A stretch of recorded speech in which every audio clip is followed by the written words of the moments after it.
Now, regarding the facial expression looking dead or wanting it to look more seductive, that could be a tricky one because that could mean different things for different people. But the dead look, I can kind of agree with that. It kind of looks like a Barbie doll where the eyes are just stickers kind of placed onto there. I think it looks fine, but what would I do? So let's make a new layer. I rotated it so that we're kind of head on. And I grabbed these references of like looks that you could potentially use. You know, if you just go to Pinterest and type in fashion look or seductive look, you'll get these images. And a couple things that I would take away is that one thing that you can do with the eyes is kind of have the upper eyelid cover half of the pupil. So that's one thing that could add to the seductiveness. And as well as the way you handle the lips or the mouth being subtly open, not really smiling. You kind of let the eyes kind of carry the mood. So let's handle the first thing. Let's see how that looks by adjusting the eyelids, but also avoiding making it look creepy. Bring that lower like that, just by looking at the reference, and let this be a kind of half eyelid. Also notice that the bottom of the pupil, not the pupil, the iris is pretty visible. That's not being cut off too much. So we'll kind of do that as well. And we can actually kind of make that a little bit bigger. Forgot it's rotated, so we'll use the warp. And you could just copy that over to the other side, rotate that as well. Yeah, I think just by doing that, it's already kind of doing that look a little bit better. I think that works pretty well. So instead of the corner of the mouth being upward like this, which is more of a smile, let's take that and bring it down so it's equal to the height of where the line is, or where the mouth is. So here, there, okay. And we're gonna do a line inward like this, because that's where the lips are still touching from top to bottom. And then it's kind of open, going upward like that a little bit. And it dips in. And we can keep the rest of the mouth the same with the shape you already have. I'm gonna put in a little black triangle here to kind of indicate a negative space framing the teeth, kind of how it's doing it there. The rest is pretty much the same with what you already have. Now we can indicate a bit of a smile by putting a little circle on the edges there. All right, so we can use that to now paint a new version. It's gonna grab the colors you already have. I'm gonna lower the opacity of all that line work, grab a light color for the teeth. Now for the teeth, you don't want to use like pure white. This would just look way too bright and weird. So we'll keep it a little bit darker and then cast some shadow into there as well. We'll use a bit of a bluish shadow, bluish. And one way you can indicate teeth separation is not to draw a line like that, because that could sometimes look weird if you have them all over. Instead, what you can do is just draw the gums kind of coming down like this. Maybe that's a bit too low, but we'll keep the middle one. And now we have a slightly different shape down here. Let's let that highlight come through like that. Now I'll paint on a layer above the line work. Kind of let this blend in a little bit.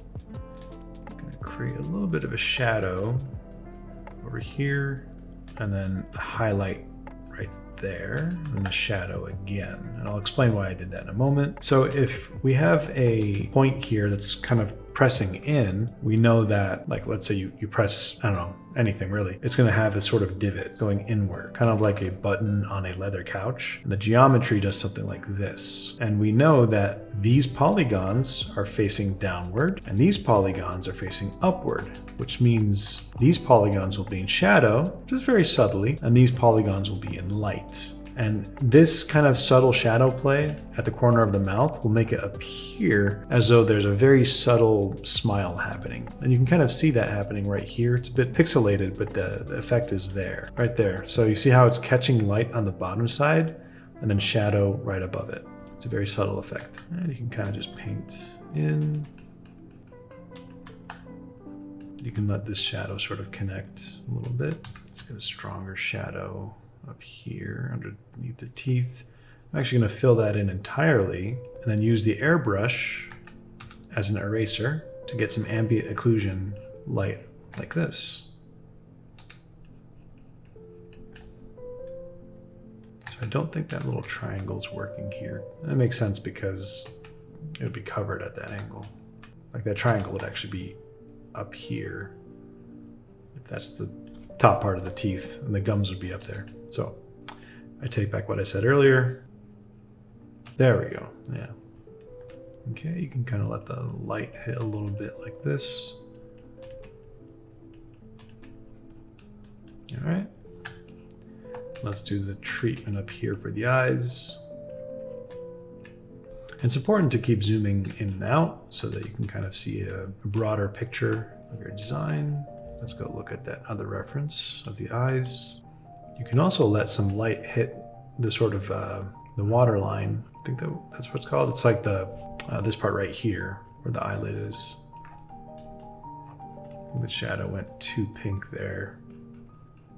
All right, so for the sake of the demo, I'm just gonna merge that all down, because now what I can do is use the mixer brush and blend in all the work that we kind of set up. All right. Now you don't have to do this, but what I like to do is kind of blur some of the edges of the iris here. This is kind of a trick that was done a lot in classic oil paintings to help show the sharpness of the pupil and the highlight. All right, so let's reintroduce that highlight that you had earlier. And even with highlights, they don't always have to be a circle. A circle would imply that there's a light source that is round. But if this character was in a studio, then the light source would be square. And if she's standing in front of a window, then you'd have the reflection of the window like that. So you could also play around with a ton of different light shapes, just kind of as you're going about your day, look at different light sources and all these potential shapes that you might have. If she's, you know, standing in front of a cathedral or something, or the inside of it, it's going to have like windows like this, maybe some curtains. You're kind of doing an environment design in the reflection of the eye. Do with that what you will. We're going to go ahead and do a simple curved square this time, however. I'm going to erase out a little bit like that, so we have a bit of variance. I'm going to take that, bring it over here, and very subtly use the airbrush eraser and erase a little gradient in there in the eyes. It's a little bit off, but that's fine for now. What I also want to do is to help bring those eyes out a little bit to pop out. We're going to do another ambient occlusion, which means we're going to just make a new layer. We're going to fill in everything underneath the upper eyelid on both of these eyes, and then use the airbrush eraser and go up very carefully like this. And it also will help show the roundness of the eye. I'm actually going to take this layer and put it below those highlights. All right, so we're going to turn off that layer to show the difference of the ambient occlusion, and then bringing it back. It really helps it pop out. Cool, so we changed the eyes as well as the mouth. It changes the look completely. Oh, looks like you did do the blurring thing already. That's cool. And I made mine way too sharp compared to yours, but that's fine. I think now we have more of that seductive look, and it takes away that feeling of sort of deadness by really bringing life to the eyes. Yeah, I probably made the lines too dark. That's fine. I think the basics of what I wanted to share. Again, when in doubt, find reference, try to zoom in and figure out what's really happening. You know, this is contact lenses that has a cool look as well, so on and so forth. And this one is just one additional thing that I wanted to mention. I would also find reference of like clothing. I'm not really sure what's happening here. I don't know if it's leather or silk. It might be a little bit too tight for silk. I don't know. Yeah, definitely look at these small subtleties that could use a little bit more definition. I see you're doing some nice work right there with the folds, but take it a little bit further by using reference. All right, so to just kind of compare our final version, it's just a demo version, of course, with the original, and they're pretty much two completely different paintings. We covered a lot of things, and I think if you practice those things, you'll be able to pull off some really fun illustrations that convey the feelings that you want to convey. Hope that was helpful. Thank you for participating in this critique thing. All right, have a good one.